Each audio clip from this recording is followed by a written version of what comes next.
Working for the Pennsylvania State and Game Commission was usually a pretty boring job.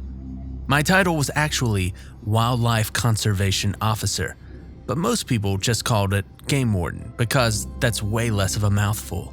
My typical duties included making sure hunters and fishers had the proper licenses and were following the rules of whatever they were killing, and helping out when a wild animal was found severely injured or was becoming a nuisance to a populated area. Occasionally, there would be some excitement.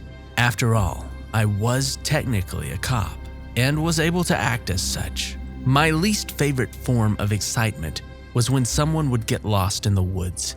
That type of call is what made me trade in my badge and settle for a desk job.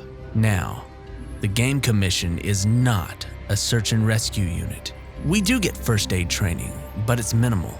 Most of the time that we're called in to help find a lost hiker, it's because we know the area and how to navigate heavy woods.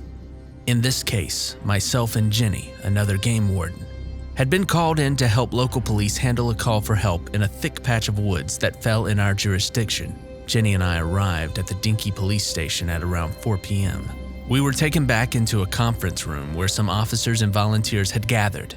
There was a map of the area pinned to the wall and about a dozen people standing around with coffee in their hands. We introduced ourselves to the sheriff and got down to business. About 40 minutes ago, we got a 911 call that was traced to a cell phone in this area, the sheriff told us while circling a spot on the map with his finger. The caller seemed to be a child, and she didn't give us much to go on. All she could say was that she was lost and needed help before the call cut out. There ain't much out there but trees and hills and deer, so we brought in the Game Commission to help us navigate. We don't have any missing kids reported in the area, so we're assuming her parents are lost out there too. Considering she's the one that called, we're assuming the parents may be injured. So we brought in 2 paramedics to help with the search and have their unit on standby. Everyone ready? Good. Let's roll out. Everyone moved towards the door of the conference room, but was halted when the sheriff opened the door to find it blocked by a man with long, stringy hair, a beat-up blue jumpsuit, and a frown on his face. Jesus, what is it, Jethro? The sheriff asked with a hint of annoyance in his voice. Those woods, they ain't empty. Jethro pushed past the sheriff and the few people behind him and hurried over to the map on the wall. There's a house out there, right about here. He pointed to a spot on the center of the search area. It's an old hunting cabin. It's not used anymore. Abandoned after the owner went insane and killed his wife. She'll be there, I bet. But she won't be alone. There are things that live there. Horrible things that made the man lose his sanity and commit those horrible acts. They'll have the little girl, I bet. And God have mercy on her. The sheriff cleared his throat after a few moments of silence. Thank you, Jethro. We'll check out the cabin, and we'll be extra careful when we do. Now, if you don't mind, one of those toilets in the holding area backed up. The cell floor needs some mopping. Jethro grunted in agreement and left the room. After the group exchanged looks ranging from "what was that" to "that was creepy," we set off on our task. I spotted Jethro pulling a mop and bucket from a closet as I left the building. Jenny and I were quiet on the short drive to the search area. I was trying to focus on the task at hand, but I think Jenny was shaken up by the janitor's warning. Her knuckles were white as she clenched the steering wheel, and she never once took her wide eyes off the road. We reviewed the search area on the map before splitting up into 3 groups of 4 and heading into the woods. The area was silent, except for the occasional snapping of twigs or someone calling out for anyone who needed help. We reviewed the search area on a map again before splitting into 4 groups of 3 and heading out into the woods. Jenny led one group, I led another, with 2 local officers who hunted in the area leading the other 2. I was pretty confident that this operation would run smoothly and end relatively quickly. I was wrong. Search and rescue operations take forever. You have to move slowly so that you can keep an eye out for clues to where the missing person might be, and you don't trip over a rock or something and break an ankle. All of which isn't a problem because if you're off trail, you have to move slowly anyway, since the terrain is too rough to move quickly. We only had maybe an hour of daylight left when my group heard a scream. I knew that voice. It was Jenny. Without even thinking, I took off towards the sound. Branches scratched at any exposed skin as I hurtled through the foliage, jumping over any rocks and falling trees in my way. I don't know how far I ran before I saw her running in my direction. She was still a couple of 100 yards away, but I could see that her shirt was ripped open and blood covered her sizable breast and sports bra that covered them. Just behind her was a man wearing a Halloween monster mask that looked like a gray-skinned demon with no eyes. He was carrying a knife that flung red liquid all around as he ran after my coworker. I called out to Jenny while I wrestled my gun from its holster. She looked relieved for a brief moment before she tripped and hit the ground hard. The man was on top of her in an instant and thrust the knife into her head the moment he made contact. I fired at him, hitting him square in the chest, but it didn't seem to affect him physically at all. He took off into the trees and I rushed to Jenny's side. She was clearly dead, and I took a moment to mourn her as the rest of the group caught up with me. We tried to call for help, but there was no cell phone reception out there, and I had dropped the walkie-talkie in my haste to find Jenny. We were all alone out here, with a killer and who knows how many bodies. The members of my group wanted to bail, but I insisted that we go on. There was a little girl out there, all alone as far as we knew, and in serious danger with that psycho running around. I was a law enforcement officer, and it was my duty to protect her. I'm pretty sure they only agreed to stay with me because I had the gun, but they agreed nonetheless. We figured out where we were on the map and continued our mission. A short while later, just as the last rays of sunlight were streaming through the leaves around us, we came across a dilapidated cabin. We searched the perimeter, calling out for the little girl and keeping our eyes peeled for any sign of her before we decided to check inside the rundown building. My stomach churned as I turned the doorknob and swung the door open, its rusty hinges squealing loudly as they moved. The air inside was dusty and hot. The only furniture in the darkened living area was a dirty sofa, an overturned, broken table, and a busted lamp. We stepped inside after pulling our flashlights and shining them around the floor to make sure that it wasn't rotted through anywhere. After taking a few steps across the threshold, we were hit with a strong stench of rotten meat. I managed to keep my stomach contents, but one of the volunteers wasn't so lucky. He threw up just behind the sofa after muttering, "Oh my God," a couple of times. He tried holding his nose and moving forward, but after puking twice more, I sent him to keep watch outside. I called out for the little girl a few times while we searched every nook and cranny of the lower level, but we got no response. We were inspecting a small bedroom when we heard a groaning noise emanating from below. I didn't see any doors while we were looking around, one volunteer spoke with a shaky voice. I don't think that this place has a basement. There could be a hatch somewhere, probably in the living room. Let's go, I commanded as I led the way back into the main room of the cabin. I checked on the woozy volunteer outside as the other two moved the sofa and pulled up the worn area rug that lay beneath it. There it was, among the wooden floorboards that were protected from a thick layer of dust by the rug, a hatch to the floor below. I lifted the door and shined my light through the hole. There was a ladder that led down, and it looked relatively sturdy. I put my flashlight in my mouth and lowered myself through the opening. The other two volunteers followed suit. The basement seemed to be as large as the house above and had a dirt floor and stone walls. I was checking behind an old furnace when the volunteer outside let out a yell. Heavy footsteps pounded on the floor above. Just as I motioned for the other two volunteers to cover their lights, a figure dropped through the opening of the basement. He landed in a squatting position and then straightened up and presented the bloody knife. One of the volunteers illuminated his mask with their flashlight.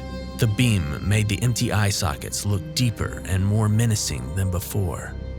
The man took a step forward before a long, pale arm reached around the ladder and grabbed his leg.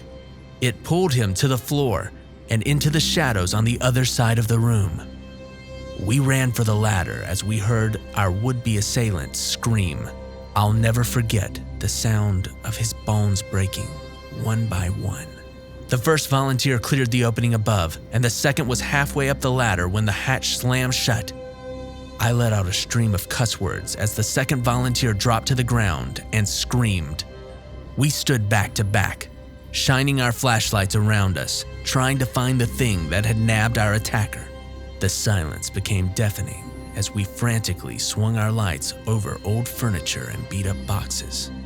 We couldn't see or hear any further danger, but we knew that it was there.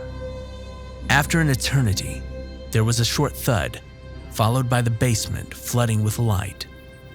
Over by the fuse box stood a creature that was at least 7 feet tall. It was hunched over slightly, and I could make out every bone and muscle on its slender, naked body. It had large black eyes, but nothing else on its face or head. Its arms were so long that its claw-tipped fingers touched the ground next to its claw-tipped toes, and each one had 2 elbows that seemingly couldn't decide which way to point. The monster's pale skin revealed that this was the thing that rendered the murderer to the pile of meat that now laid in the corner of the room. I drew my gun and started firing while the volunteer scrambled back up the ladder and pushed at the hatch. My hands shook so badly that I couldn't hit my target, which had turned its back to me and bent down as if to shield itself. The volunteer shouted victoriously as he lifted the hatch and made his exit. I climbed the ladder faster than I'd ever done anything before. As soon as I cleared the opening, I ran smack into the back of the volunteer. He stood there in shock, staring at the body of the one who had escaped before the door swung shut. He looked like he could be sleeping, except for the gaping hole in his stomach and the jagged slash across his throat. Crouching over him was another beast. This one was about as tall as the average man and was built like a bodybuilder. Thick, pulsing muscles rippled under its black skin as it assumed an attack position on all fours. Its blood-red eyes narrowed as it smiled, its mouth stretching impossibly wide and revealing what looked like hundreds of razor-sharp teeth. The monster growled and then spoke with a voice that sounded like gravel rubbing together. More food. Warm urine soaked my goosebump skin as my bladder let loose all over the front of my pants.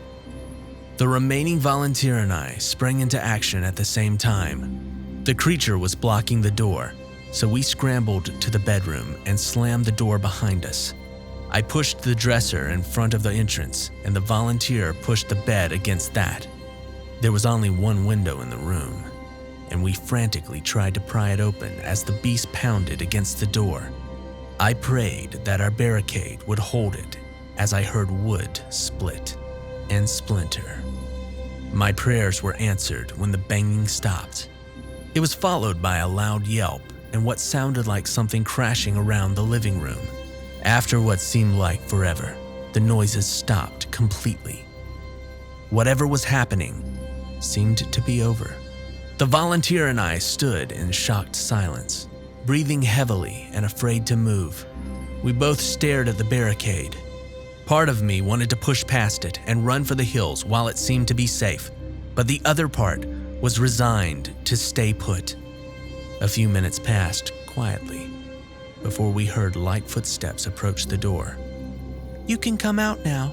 It's safe. I promise." I had to work a bit to convince the volunteer that it was okay, but eventually I was able to talk him into coming out from our hiding place with me. When we cleared the furniture and opened what was left of the door, we were greeted by a young girl in shorts and a dirty blue shirt. She was holding hands with the pale creature from the basement. Upon seeing this, the volunteer ripped my gun from my hip and fired at the creature. It responded by stepping in front of the girl, reaching out one of its long arms and snapping the volunteer's neck. When the man fell to the floor, the creature looked at me as if it was sizing me up. A small slit formed near the bottom of its face, It opened a tiny mouth, about as long as a house key, and it bared its small, nubby teeth at me. The little girl stepped out from behind the monster and craned her neck to look at it. "It's okay now, buddy. We're okay." The beast patted her head lightly without taking its eyes off of me. It slowly took a step towards me and leaned so that its face was level with mine. In a voice that sounded like it had just inhaled helium deeply, it said, "Take girl home." It put the girl's hand in mine, patted her head again, and retreated back to the basement. It wiggled its fingers at the girl, who giggled at the goodbye. After making sure that she wasn't hurt and giving her a granola bar and some water, I led the girl out of the woods.